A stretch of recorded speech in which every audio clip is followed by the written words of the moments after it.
और ये देखो शर्मा जी की हालत। उनको बस खुशी को लेकर के लेटना है। इनको बहुत शौक है कि बच्चे इनसे चिपक के सोएं।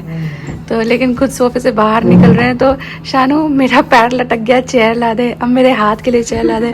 शानू को काम पे लगा रखा है। अरे इसको इतना फनी लग रहा है ये देख देख के। शर्मा जी को इतना अच्छा लगता है, मतलब किसी दूसरे के भी बच्चे हो ना, अगर उनके सीने पे हाथ रख के सर रख के अगर बच्चा सो जाएगा तो ये उसे लेकर बैठे ही रहेंगे। He is so fond of kids. उधर खुशी सो रही थी पहले से। आज हमारे यहाँ इलेक्ट्रिसिटी नहीं थी तो हम लोग तीनों यहाँ पे थे एंड वो आई है तो ये उसे लेकर के अपने हाथ पे लिटा करके। नींद आ रही है क्या? अच्छा, इनको भी नींद आने लगी है। What a therapy. इसकी तो खुशी का ठिकाना ही नहीं है। इसे फनी लग रहा है ये सब देखकर। और आज दोपहर जब मैं शानू को लेने गई थी, बाप रे इतनी गर्मी। मतलब आपने मुझे सुना ही होगा, मैं कई दिन से बोल रही हूँ कि गर्मी बढ़ गई है, गर्मी बढ़ गई है। बट घर में रह के वो एक गरम गरम वाली गर्मी लगती है, लाइक स्वेटिंग वाली। बट बाहर जाकर देखा इतना तेज सन, इट्स स्कॉर्चिंग समर्स। मैं ये सोच रही हूँ अभी अप्रैल में ये हाल है तो जून जुलाई में, मई जून में क्या हाल होगा। यहाँ पर टेम्परेचर ऑलरेडी 40 डिग्री के प्लस जा रहा है। इतनी तेज़ गर्मी में आपको आपका ध्यान रखने की बहुत ज़रूरत है। Keep your self hydrated. But हाँ, स्किन को मत भूल जाना, एक अच्छा सनस्क्रीन ज़रूर से अपनी किटी में रखना। मैं जब भी बाहर जाती हूँ, इनफैक्ट मैं घर में भी रहती हूँ, I always make sure summers में तो मैं सनस्क्रीन लगा के ही रहूँ। और सनस्क्रीन लगाना जितना इंपॉर्टेंट है उतना ही बड़ा हैसल है उसे री अप्लाई करना। ऑलमोस्ट एवरी 2 आवर्स में सनस्क्रीन का जो इफेक्ट है वो कम होने लगता है, तो you have to reapply इट। और अगर कोई ऐसा सनस्क्रीन हो जो लॉन्ग लास्टिंग सन प्रोटेक्शन तो दे ही, बट वो बार बार री अप्लाई करने का जो झंझट है उससे भी छुटकारा दे, तो it would make our life lot easier, isn't it? है ना ऐसा सनस्क्रीन, डी डर्माको का 1% हाइलुरोनिक लॉन्ग लास्टिंग सनस्क्रीन। ये आपको देता है sun protection for a remarkable 6 hours. ये है one of the first sunscreen in India जो इतने लंबे समय तक प्रोटेक्शन देता है और बार बार री अप्लाई करने के हैसल से छुटकारा भी देता है। ये सुपर लाइट वेट है और ये स्वेट एंड वाटर रेजिस्टेंट भी है एंड कोई व्हाइट कास्ट भी नहीं छोड़ता। इतना ही नहीं, it has power of SPF 50 PA++++ to protect your skin from harsh UVA and UVB rays for 6 long hours. Infused with hyaluronic acid, this long-lasting sunscreen deeply hydrates your skin, keeping dryness at bay. और जैसा मैंने बोला था ये sweat and water resistant है, तो चलो इसका एक टेस्ट कर लेते हैं। मैंने 2 ग्लास ले लिए हैं और इनमें नॉर्मल वाटर भर दिया है। एक में I'll add the Derma Co's 1% hyaluronic long-lasting sunscreen और दूसरे में मैं ऐड करूंगी some other sunscreen। अब अच्छे से इसको मिक्स करेंगे और आप देख रहे हो कि ये तो पानी में घुल गया, जबकि डी डर्माको सनस्क्रीन बिल्कुल डिजोल्व नहीं हुआ है पानी में। पानी एकदम ही क्लियर है। इस समर्स इस प्रोडक्ट को एक ट्राई देना तो बनता है। आप इसको खरीद सकते हो डी डर्माको की ऑफिशियल वेबसाइट से। Nykaa, Amazon, Flipkart and purple पर भी ये अवेलेबल है। और अगर आप डी डर्माको की ऑफिशियल वेबसाइट से इसको खरीद रहे हो तो आप इस्तेमाल कर सकते हो मेरा डिस्काउंट कोड विच इज नीलम 2024।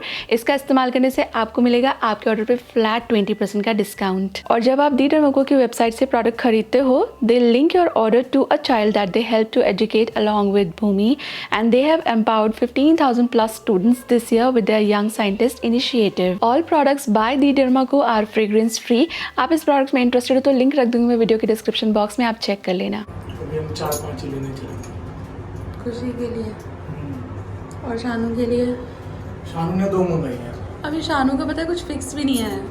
अभी आज गई थी तो आज नया पता चल गया, कल जाएगी कल नया पता चल जाएगा। ये तो चलेगा। मैं जाऊँ? हाँ, मैं ग्राउंड फ्लोर पे आता ना।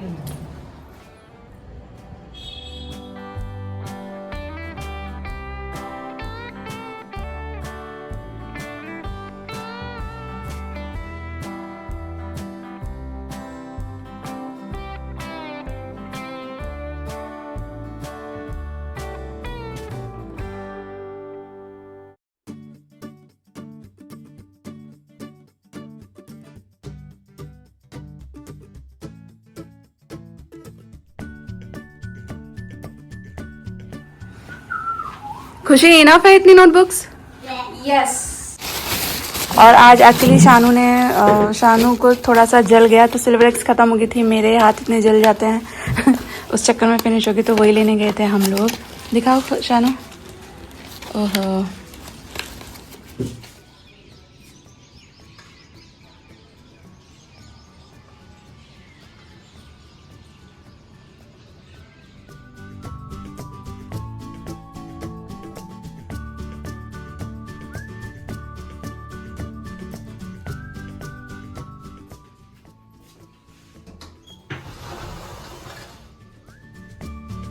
और आज मैं बनाने लगी हूँ आलू के पराठे डब्बे के लिए, तीनों के लिए।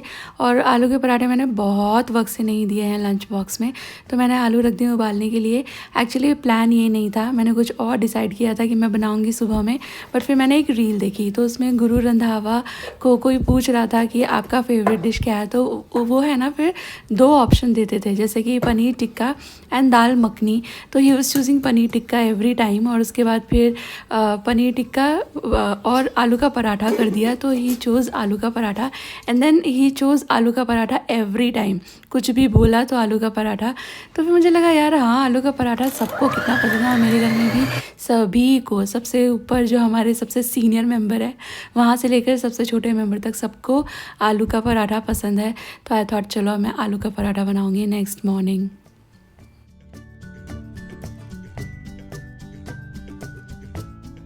और मैंने है ना आलू अभी फ्रेशली बॉईल किए हैं, क्योंकि ताज़े ताज़े बॉईल किए हुए आलू के पराठे अच्छे बनते हैं। आप रात में बॉईल करके रख दें, फ्रिज में रख दें, फिर उसके पराठे ना, मैंने बहुत बार नोटिस करा है, उसकी सब्ज़ी वब्ज़ी तो बना लो पर पराठे मस्त नहीं बनते, बनाने में भी डिफ़िकल्टी आती है। इसलिए मैंने सुबह सुबह उबाल लिए हैं, 3 सीटी में ये आलू हो भी गए थे। और इसमें मैं मेरे हिसाब से मसाला कर रही हूँ, थोड़ा सा लाल मिर्ची का पाउडर, थोड़ा धनिया का पाउडर, गरम मसाला, और ये फ्रेश कटा हुआ जो मसाला होता है, यानी कि हरी मिर्ची, धनिया और प्याज, ये तो ज़रूर से जाता है। यूजुअली मैं बच्चों के टिफ़िन में जब पराठे देती हूँ तो उसमें प्याज नहीं ऐड करती। मैं आपको सॉल्ट दिखा रही थी कि मैंने नया सॉल्ट लाया है, आपको दिखाऊंगी मैं ये आगे। पर अभी क्या है, यही स्टफिंग का पराठा शर्मा जी भी ले जाएंगे, तो फिर मैंने ऐड कर दिए हैं प्याज। एंड बहुत टेस्टी बने थे पराठे, हस्बैंड को तो बहुत अच्छे लगे थे। शानू खुशी ने भी टिफ़िन खाली किया था। तो मैं यहाँ गर्मा गर्म पराठे सेक रही हूँ, घी में सेक रही हूँ, क्योंकि अभी गर्मियाँ आ गई हैं तो उस तरह से जमता नहीं है खाना, जैसे सर्दियों में जम जाते हैं ना पराठे। तो मैं फिर सर्दियों में ऑयल के बनाती हूँ, बट अभी मैं घी से सेक रही हूँ। मैंने ब्रेकफास्ट भी बनाया था तीनों के लिए, तो तीनों लोग साथ ब्रेकफास्ट कर लेते हैं, और उसके बाद फिर हस्बैंड बच्चे लोग को छोड़ कर आते हैं, फिर आकर वो थोड़ा अपना फ्रूट वगैरह खाते हैं। तो वही हुआ था, अदरवाइज़ उनका इतना मन हो रहा था इनको देखकर कि मैं अगर फ्रूट नहीं खा लेता तो मैं ज़रूर से पराठा खा के जाता। और टिफ़िन आज हस्बैंड पैक कर रहे हैं। यहाँ पे है वाटरमेलन, थोड़ा ग्रेनोला और पराठे में सेक कर दे रही हूँ। हम थोड़ा आज टाइट चल रहे हैं। और यहाँ पर आप सानवी की टॉप पर ध्यान दीजिएगा, ये एक्चुअली एक वुलन है, पतला सा वुलन है, सर्दियों के लिए काफ़ी नहीं है, पर सुबह की जो सर्दी रहती है ना उसके लिए अच्छा रहता है। और ये मैंने पिछले साल ख़रीदा था। एंड मैंने जब भी फाइटर मूवी देखी ना, तो उसमें एक सीन में जब वो सब लोग ऋतिक रोशन के घर जाते हैं ना, तो दीपिका पादुकोण ने सेम टॉप पहना हुआ था। मुझे देखकर इतना अच्छा लगा यार, कभी कभी अच्छी चीज़ें चुन लेती हूँ मैं। एंड मुझे लास्ट वीडियो में किसी ने कॉमेंट किया था कि बच्चे कोट वगैरह क्यों पहनते हैं सुबह में, तो सुबह थोड़ी सी ठंडी रहती है, शावर लेते हैं तो और भी थोड़ा ठंडा ठंडा लगता है, तो इसलिए वो पहन के चले जाते हैं।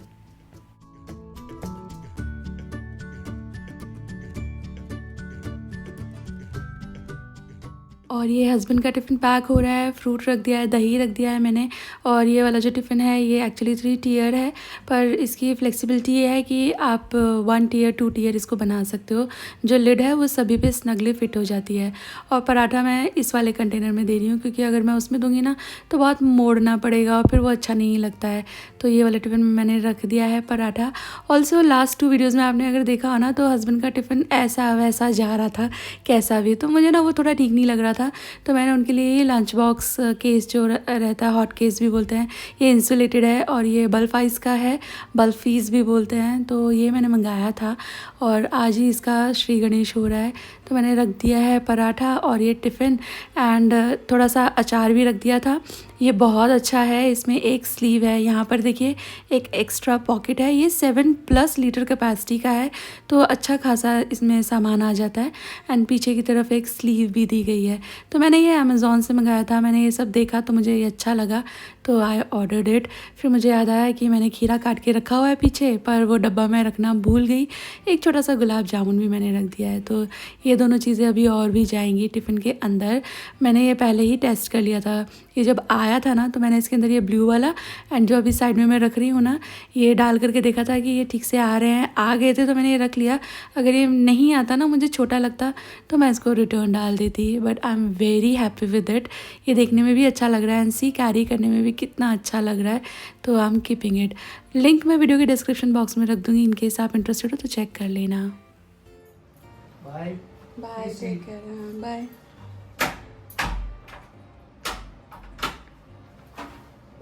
बाय।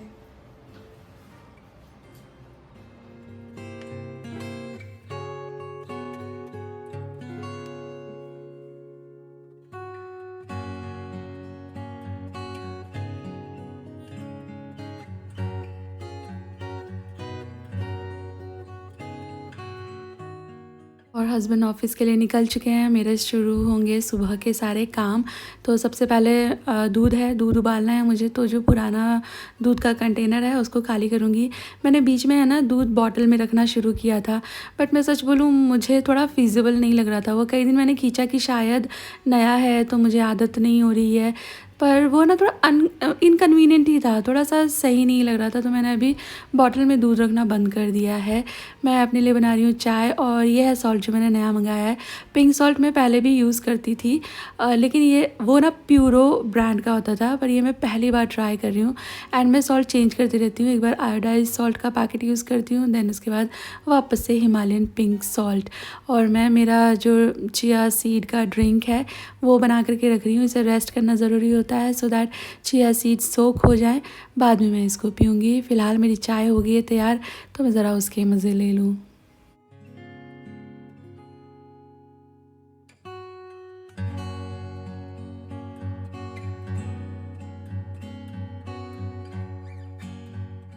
आजकल सुबह उठ जाती हूँ ना, हस्बैंड भी साथ में उठ जाते हैं, तो सुबह थोड़ा सा ऐसा रहता है हैंगओवर सा कि काश थोड़ा और सो लिए होते। कभी कभी हम लोग चाय पी लेते हैं जब हस्बैंड का चाय पीने का मन होता है, कभी कभी नहीं पीते जब उनको ऐसा लगता है कि मुझे नहीं चाय पीनी है। तो आज भी वैसा ही था, उन्होंने चाय नहीं पी थी, वो बस फ्रूट खा के चले गए थे। तो मेरे को ऐसा लग रहा था मुझे हल्की नींद आ रही है, तो मैंने अपने लिए चाय बना ली थी। अभी तो हर रोज़ सुबह और हर रोज़ शाम में चाय बने ऐसा कुछ फिक्स नहीं है। कभी कभी दोनों चाय होती हैं और कभी कभी एक भी नहीं होती। लास्ट नाइट मेरा थोड़ा सा ठीक नहीं लग रहा था, तो मैं जाके रेस्ट करने बैठ गई थी। तो my husband was so kind, he said कि चल तू अभी आराम कर, डिश वॉशर मैं लगा दूंगा। तो उन्होंने डिश वॉशर लोड करा था, तो जब भी वो करते हैं डिश वॉशर लोड कर दें, मेरे लिए बहुत बड़ी हेल्प है। तो बाकी की सफाई उतनी नहीं हो पाती है। तो अभी प्लेटफॉर्म वगैरह तो क्लीन कर दिया था उन्होंने, तो अभी वही जो खाली करना रह गया था डिश वॉशर के बाद, जो बर्तन बास्केट में चले जाते हैं ना। हाँ, यहाँ पर ये भी है कि कुछ एक फ्रेंड मुझे बोलते हैं कि डिश वॉशर के बाद आप डायरेक्टली इनको जो आपके बर्तन हैं उसको रख सकते हो ड्रॉर्स में, पर ऐसा नहीं होता। जो बर्तन में रिम वगैरह रहती हैं, ऊपर थोड़ी सी रहता है, थोड़ा ऊपर कैविटी जैसी आ जाती है, उल्टे करो बर्तन को तो वहाँ पानी रह जाता है, तो वो नहीं रख सकती मैं। इसलिए उनको सूखा करने के लिए मैं पहले बास्केट में रख देती हूँ, और सूखे हो जाते हैं तो फिर उनको जगह पे रख देती हूँ। तो लास्ट नाइट नहीं हुआ वो टास्क, तो मैंने अभी बास्केट खाली करी है, डिश वॉशर खाली किया है, बर्तन लोड करूँगी, सुबह के काम से ज़रा डन हो जाऊँ, सारा घर और किचन साफ़ सुथरा हो जाए।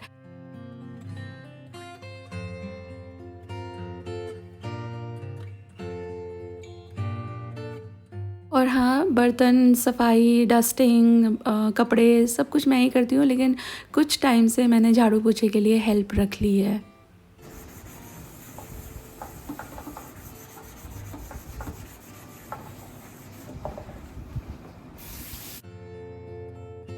और मुझे ऑन एंड ऑफ कई बार ये कमेंट आता रहता है, लास्ट वीडियो में भी आया था कि आपके जो लोहे के बर्तन हैं, आयरन के बर्तन हैं, उनको आप कैसे साफ़ करते हो। तो मैंने अभी आपको दिखाया, मैं जो लिक्विड है, डिश वॉश लिक्विड, और जो स्कॉच ब्राइट है ग्रीन वाला, और वो भी थोड़ा सा नया हो तो उससे थोड़ा सा अच्छा घिस जाता है। एंड जो सिल्वर स्पार्कल वाला होता है वो वाला मैं स्कॉच ब्राइट लाती हूँ। तो बस मैं ये दो से ही इसको घिस देती हूँ थोड़ा सा, नहीं, ये बहुत अच्छा साफ़ हो जाता है। और इसको अच्छी तरह से धो लेने के बाद थोड़ा सा टिश्यू पेपर से ड्राई करके इसको पका लें, मतलब हर तरफ से इसका जो मॉइस्चर कंटेंट है हटा दीजिए, जो धुलने की वजह से कहीं भी पानी रह गया है। पूरा इसको सूखा कर लीजिए, एकदम ही ड्राई कर लीजिए। उसके बाद इसे स्टोर करेंगे ना, तो फिर आपको इसे वो जो सीजनिंग करते हैं ना, तेल लगा के रखते हैं, वो करने की ज़रूरत नहीं पड़ेगी। मैं तो वैसा ही करती हूँ। मैंने कढ़ाई धोई, साफ़ करके मैंने उसको गैस ऑन करके रख दिया है। मीनवाइल जो मेरे नॉन स्टिक हैं वो सारे ही स्पॉन्ज के साथ मैं साफ़ कर लूँगी। Time to take a break, relax हो रही हूँ ज़रा सा। एप्रन उतारा नहीं क्योंकि मुझे अभी आगे और भी थोड़ी सफाई करनी है। पर मेरा जो कोकोनट वाटर वाला चिया सीड वाला जो ड्रिंक था वो मैं अभी पी लूँगी।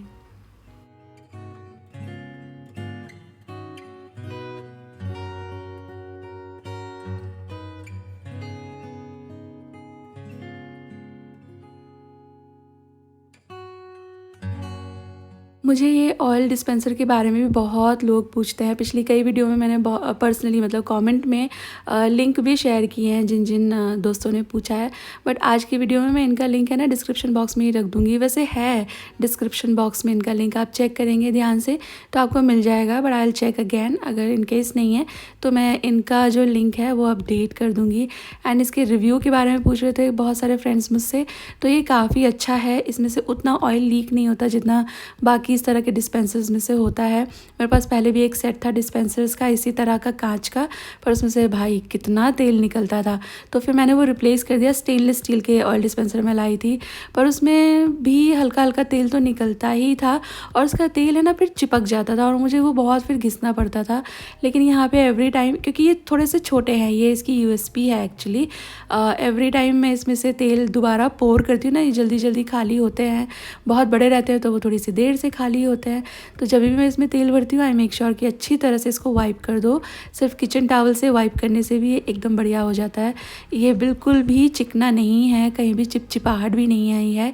यूजुअली जो वाइट ऑयल होता है, रिफाइंड ऑयल, उसका कंटेनर है ना हल्का चिपचिपा हो जाता है, मतलब चिकना नहीं, ग्रीजी नहीं, चिपचिपाहट सी आ जाती है। बट ये तो मैं काफ़ी वक्त से यूज़ कर रही हूँ। थोड़ा सा इस पर कपड़ा सा लगाते रहें तो ये साफ़ रहते हैं।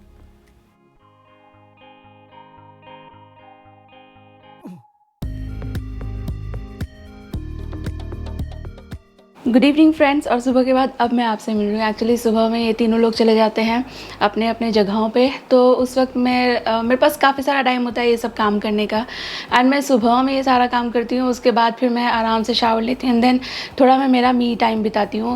मैं ऑल्टरनेट डेज़ पे वीडियो अपलोड करती हूँ, तो एक दिन एडिट होता है तो उस दिन एडिट करती हूँ, जिस दिन एडिट नहीं होता तो उस दिन दूसरे कुछ और काम कर लेती हूँ जो मुझे अच्छे लगे।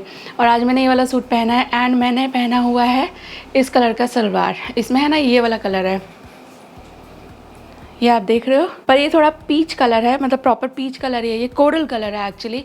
और मेरा सलवार जो है मेरा सलवार इस कलर का है, पर मुझे है ना ये मेरा पटियाला है। मैं आपको पहले नीचे से दिखाती हूँ। तो ये देखिए, ये सलवार एक्चुअली ऐसा है, इट्स अ पटियाला सलवार और ये मुझे बहुत पसंद है। बहुत इसमें ऐसे पीछे रफल्स आते हैं and I just love it. तो द थिंग इज, कोई भी ऐसा ड्रेस जिसमें मुझे थोड़ा भी स्कोप मिलता है इसको पेयर अप करने का तो मैं इसे पेयर कर लेती हूँ, बिकॉज इसका कलर ऐसा है कि बहुत सारी चीज़ों के साथ इसको पहन नहीं सकते। ये एक्चुअली इसका जो टॉप है ना वो अब मेरे पास है नहीं। मैं जब रहती थी चंडीगढ़ में तो वो मेरा करवा चौथ था, उसके लिए मैंने ये 2 सूट लिए थे। एक मैंने स्काई ब्लू कलर का, वैसे तो पंजाब में इतने सुंदर सुंदर सूट मिलते हैं ना यार, बहुत सुंदर, तो 2 सूट खरीदे थे मैंने। एक तो ये वाला था जो मैंने पहन रखा है और एक था स्काई ब्लू कलर का। तो ये दोनों ही ऐसे थे कि इसमें बॉटम का कपड़ा था, इनर का कपड़ा था, ऊपर एकदम नेट जैसा कुर्ता बनता उससे, इसलिए इनर का कपड़ा दे रखा था और दुपट्टा था। तो ये दोनों मैंने बनवाए थे। सून आफ्टर मैं प्रेग्नेंट हो गई तो मेरा फिर टमी बढ़ता बढ़ता बढ़ता चला गया, तो तब नहीं पहन पाई, कुछ दिन पहना और रख दिया। और उसके बाद फिर वो प्रेगनेंसी वेट जो रह जाता है वो आ गया, फिर मैंने वो शेड किया, फिर खुशी का टाइम आ गया। तो ऐसे करके वो मैं कभी पहनी कभी नहीं पहनी। बाद में मैंने फिर उसको खुलवा लिया एंड फिर धीरे धीरे वो जो सूट पे थोड़ा ग्लिटर था, थोड़ा काम था, तो ब्लू वाला तो मैंने पूरा ही डिस्कार्ड कर दिया। इतना अमेजिंग था वो उसका दुपट्टा। मैं सोचती हूँ कभी दोबारा पंजाब साइड का चक्कर लगेगा ना तो हम लोग एक बार क्या निकले वहाँ से, दोबारा कभी चक्कर नहीं लगा तो मैं ज़रूर से वहाँ से कुछ सूट लेकर आऊँगी। I am in love with this suit salwar. तो ये सलवार रह गई, उस वाले की जो थी वो चूड़ीदार थी, तो चूड़ीदार भी फिर मैंने डिस्कार्ड कर दिया था, वो तो पूरा ही पैर डिस्कार्ड कर दिया था। बट ये मैंने रख लिया था। I just love this salwar and अभी भी बहुत अच्छी कंडीशन में है। ये कपड़ा भी इसका अच्छा निकला एंड देख कर नहीं लगता है कि ये शानू से भी पुराना सलवार है। और लास्ट वीडियो में मुझे किसी सब्सक्राइबर ने कोई कमेंट में क्वेश्चन पूछा था, तो मैंने उनको रिप्लाई दिया था कॉन्सेप्ट स्कूलिंग। तो शी वाज लाइक कि कॉन्सेप्ट स्कूलिंग क्या होती है, आप थोड़ा सा इसके बारे में बताइए। तो मैं आपको ऑनेस्टली बता रही हूँ, मुझे भी नहीं पता था। आप में से जिन किसी के भी बच्चे, मेरे बच्चे जितने बड़े होंगे या आप खुद टीचिंग डिपार्टमेंट में होंगे तो आपको तो पता होगा, वरना जनरली लोगों को ये सब पता नहीं होता। तो कॉन्सेप्ट स्कूलिंग आजकल एक नया कॉन्सेप्ट है जिसमें स्कूल्स एंड जो कोचिंग क्लासेस हैं उनका टाइप रहता है कि कितने दिन बच्चे स्कूल आ सकते हैं और कितने दिन वो सिर्फ कोचिंग जा सकते हैं। मतलब एज सच स्कूल में अटेंडेंस मैंडेटरी नहीं होती, कोचिंग में ही पूरा का पूरा, मतलब जैसे मैंने कहा टाई अप, तो वो दोनों हैंड इन हैंड काम करते हैं for betterment of kids, for their better understanding. तो उसे कॉन्सेप्ट स्कूलिंग कहते हैं। तो जब हम लोग गए थे सानवी के ओरिएंटेशन के लिए, तो शी वाज लाइक कि आप कॉन्सेप्ट के लिए जाओगे ना, आप कॉन्सेप्ट के लिए जाओगे ना। And I was like very humbly, ma'am what is concept? तो शी सेड कि ऐसा ऐसा होता है मैडम। तो मैंने कहा कि हाँ, स्कूल से तो हमको ऐसा ही बताया गया था। तो ये एंड आई थिंक आजकल कॉन्सेप्ट स्कूलिंग का ही ट्रेंड है। और एक यहाँ पे कमेंट है, पहले मैं ये चश्मा उतार दूँ, मेरा ये चश्मा दूर का है, मुझे पास से इस चश्मे को लगा के नज़र नहीं आता। And I am planning to get my LASIK done. मेरे हस्बैंड मना करते रहते हैं, मैं लेंस भी बोलती हूँ ना कि मुझे लेंस चाहिए, तो वो उसके लिए भी मना करते रहते हैं। आई नो लेंस के साथ क्या चैलेंजेस हैं, क्या प्रिकॉशंस होते हैं, बट उनको पता नहीं क्या लगता है कि मैं नहीं संभाल पाऊँगी। तो यहाँ पे एक कमेंट था जो मैं ना एक्चुअली डिस्कस करना चाहती हूँ। It is from some BA2652, मतलब नाम भी यहाँ पर नहीं है। How come girls are always sitting on the bed eating homework, school bag on the bed? Both are teenagers and you shouldn't give food on the bed. As the name states, bedroom, it's a place to sleep. Or if you have study table, can study in the same room. Dining table can be used to study. Do they go for any physical activities? With your food and cooking, no one can stay in shape. Actually the thing is यार, आपने बहुत blogger को ये कहते सुना होगा कि जो ब्लॉग होता है वो जस्ट 20-30 मिनट्स होते हैं फ्रॉम 24 आवर्स। और मेरा तो डेली भी नहीं है, 24 आवर्स भी नहीं, मेरा तो 48 आवर्स में आता है वो 20-30 मिनट का व्लॉग। तो जो आप देखते हो बस वैसा ही होता है, वही होता है, वो सच नहीं है। I have a dining table. आप शायद न्यू हो मेरे चैनल पर, इसलिए आपको ऐसा लगा। डाइनिंग टेबल है मेरे पास और हम यहीं खाना खाते हैं। कभी कभी जैसे वीकेंड वगैरह हो गया, छुट्टी हो गया, तो हम बाहर वाले रूम में, लिविंग रूम में नीचे बैठ के खाना खा लेते हैं, बिकॉज हम लोग नीचे बैठ के खाते हैं, बातें करते हैं, खेलते हैं। तो that's how it is. But bedroom में कोई नहीं खाता है। पहले वाले घर में ऐसा होता था कि हाँ, हम बेड पे बैठ के कभी कभी खा लेते थे क्योंकि वहाँ डाइनिंग टेबल नहीं था। लेकिन यहाँ डाइनिंग टेबल है, तो वो लिया ही मैंने इस पर्पज़ से था कि यहीं पे प्रॉपर्ली बैठ के खाएंगे। वो जो आप देख रहे थे कि मैं सैंडविच लेके वहाँ गई थी, वो एक्चुअली उनका मील नहीं था। वो आई थी ट्यूशन से, उसके बाद थोड़ी थोड़ी सी भूख लग जाती है बच्चों को, अगर मैं वो नहीं देती हूँ तो उनका दिमाग दौड़ता है फिर नूडल्स और इस तरह की चीज़ों के पीछे। तो कभी कभी मैं उस टाइम पे उन्हें फ्रूट देती हूँ, कभी जूस दे देती हूँ, और कभी कभार अगर मैंने कुछ रेसिपी किया है तब मैं आपको वो दिखा देती हूँ कि मैंने उस वक्त पे क्या किया है। अगर मैं ऐसा कुछ कर रही हूँ जो ऐसा शेयर करने की ज़रूरत नहीं है, रेसिपी इन्वॉल्व नहीं है, तो फिर मैं आपको नहीं दिखाती। ऐसा नहीं है कि वो लोग बेड पर बैठ के खाते हैं, वो थोड़ा सा लुक अच्छा लगता है। मैं यहाँ से थाली लेकर जाती हूँ कैमरा लगा के और वहाँ तक ले जाती हूँ, उन्हें हैंड ओवर करती हूँ, तो वो थोड़ा सीन शॉट अच्छा लगता है, इसकी वजह से वो उस तरह से। और दूसरा, जब आपने देखा था ना, अगर आपने सुना भी हो सक मुझे, तो मैंने आपको बताया था कि खुशी अभी ट्यूशन से आई है, तो इसलिए उसने स्कूल बैग वहाँ छोड़ दिया था। अभी बच्चे मेरे इतने छोटे नहीं है कि मैं उन्हें डांट डांट के सारे काम कराऊँ, बट इतने छोटे भी नहीं है कि उन्हें कुछ भी समझ नहीं आता है। उन्हें पता है कि चीज़ें कहाँ पे क्या रखनी है। अगेन वो जो आपने देखा, उस वक्त ही खुशी आई थी स्कूल से, उसने बैग वहाँ रखा था, वो थोड़ी रिलैक्स हो रही थी। वो दोनों आपस में चिट चैट करती है, भाई तेरा आज क्या रहा, तेरा आज क्या रहा, और मुझे इतना होमवर्क मिला है, मुझे उतना होमवर्क मिला है, इस सर ने ये किया, उस मैडम ने वो किया। एंड बिकॉज सानवी सीनियर, तो वो उसे थोड़े से इनपुट्स देती रहती कि अच्छा अब तू ये कर ले, अब तू ये कर ले करके। तो वो थोड़ा सा टाइम लेती हैं बातें करने के लिए, उसके बाद वो लोग ईजी होते हैं। तो इसलिए आपको बैग वहाँ पड़ा दिख जाता है। एंड आप खुद अज्यूम कीजिए, बैग अगर 24 घंटे वहाँ पड़ा रहता है तो वो कैसे सोती होंगी। ऑल्सो उन्होंने काफ़ी सारी अच्छी बातें भी बोली है कि स्टडी टेबल है उनके पास। फिर वही मुझे ऐसा लग रहा है कि आपने शायद वही वीडियो पहली बार देखी। They have a study table too, वो दोनों वहीं पर बैठकर पढ़ती हैं। ऑल्सो आपने कहा मैं जैसा खाना बनाती हूँ उसे खा के कोई हेल्दी नहीं रह सकता, बट वही खाना खा के खुशी हैज़ लॉस्ट वेट। मैं भी पहले से काफ़ी कम हो गई हूँ। पहले आपने मुझे देखा होगा, because I have certain underlying conditions. मुझे हाइपोथायरॉयडिज्म है जिसकी वजह से फूलता है शरीर, PCOD है, पर मैं वर्क कर रही हूँ, तो ऐसा अनहेल्दी खाना मैं नहीं बनाती। एंड मैं भी इंटरनेट पे जाती हूँ, मैं भी वहाँ से इन्फॉर्मेशन लेती हूँ। जिस तरह के हम परिवेश में जीते हैं, पले बड़े होते हैं, हमारा जो सराउंडिंग्स होती है, वही खाना हमें सूट भी करता है। मतलब रुजुता दिवेकर भी यही बोलती हैं कि जो आपकी दादी नानी बनाती हैं खाना, वही खाना आपको खाना चाहिए। तो आई थिंक ऐसा तो कुछ बुरा नहीं है मेरे खाने में। बट अगर आपके लिए सिर्फ टोफू, किनुआ, zucchini, ब्रोकली, यही हेल्दी है, तो आई कांट हेल्प इट। वो हमारा फूड तो वैसे भी है भी नहीं। वंस इन अ वाइल के लिए it is okay, but I think we are Indians, और हम लोग का जो बेसिक स्टेपल है स्टेट वाइज भी, क्योंकि क्लाइमेट के हिसाब से स्टेट वाइज फूड बदल जाता है। जो हमारे पूर्वजों ने, हमारे फोर फादर्स ने बहुत ही स्मार्टली हमारी डाइट को क्यूरेट किया है, एंड वो हम सब के लिए ज़्यादा हेल्दी है, बजाय वेस्टर्न इंग्रेडिएंट्स को हेल्दी कहकर अपनी डाइट में इंक्लूड करना। तो ये तो था इस कमेंट के बारे में। Actually it's not a negative comment through and through. उनको लगा कि ये सब चीज़ें ठीक नहीं है, तो उन्होंने पॉइंट आउट कर दिया, बट मुझे लगा कि उन्होंने मेरा व्लॉग शायद पहली बार देखा है, तो इसलिए मैंने थोड़ा सा एक्सप्लेन कर दिया, बिकॉज जो इन्होंने बोला है इसमें से कुछ भी सच जैसा नहीं। ऑल्सो शी सेड कि तुम्हारा खाना खा के कोई हेल्दी नहीं रह सकता। लाइक हम सब आपके सामने एग्जाम्पल है। पहले मेरे हस्बैंड की पुरानी वाली फ़ोटो दिखाऊंगी ना आपको, इतने हैवी थे वो, 90 kg तक पहुँच गए थे जब वो ऑफिस से भी, मतलब तब ही बस यहाँ वहाँ घूम घाम के खा पी लिया। लेकिन जब से मैं स्ट्रिक्टली घर में खाना बनाती हूँ, डब्बा वब्बा बना के देती हूँ, we all are shedding weight. And weight होना, अभी वेट बॉडी शेमिंग करना is not a good thing. I believe weight बढ़ने का कारण सिर्फ खाना खाना नहीं होता है। कोई बहुत ही ज़्यादा खा रहा है इसलिए वो मोटा हो गया, ये हर सर्कमस्टांस में, हर कंडीशन में, हर इंसान के साथ ट्रू नहीं है। बहुत लोगों की कंडीशंस भी होती हैं, एंड जो आप कर रहे हो it is body shaming, and I just don't appreciate it.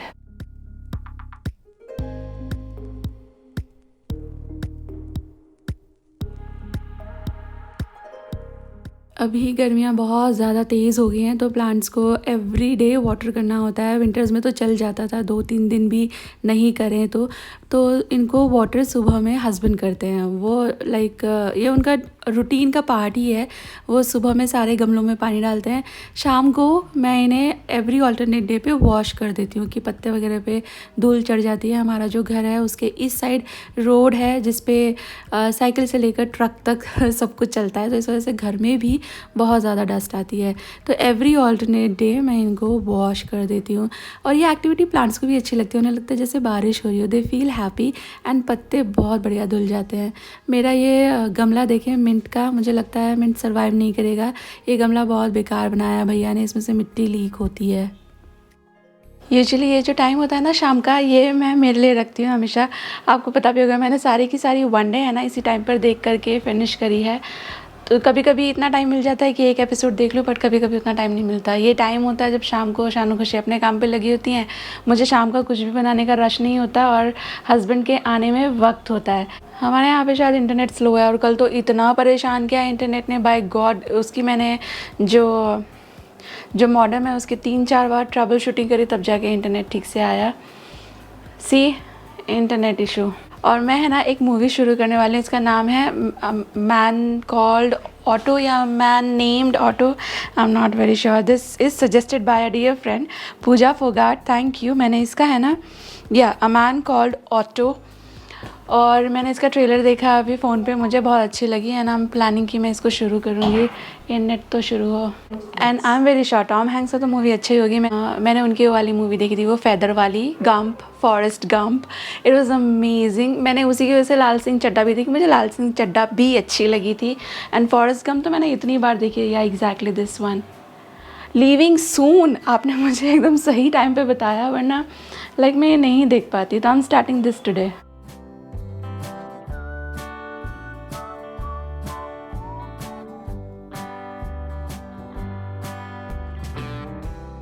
मैंने थोड़ी ही देर मूवी देखी थी, शायद 10 मिनट्स, और हस्बैंड घर पे आ गए। तो उसके बाद फिर मैं आ गई हूँ किचन में, थोड़ा चाय नाश्ता बनाएंगे, डिनर की तैयारी करूँगी, और इसी के साथ इस वीडियो के एंड पर भी हम आ गए हैं। जल्दी मिलूँगी आपसे एक नई वीडियो के साथ। Till then all of you take really good care of yourself, take care, bye bye. जल्दी मिलेंगे नई वीडियो में।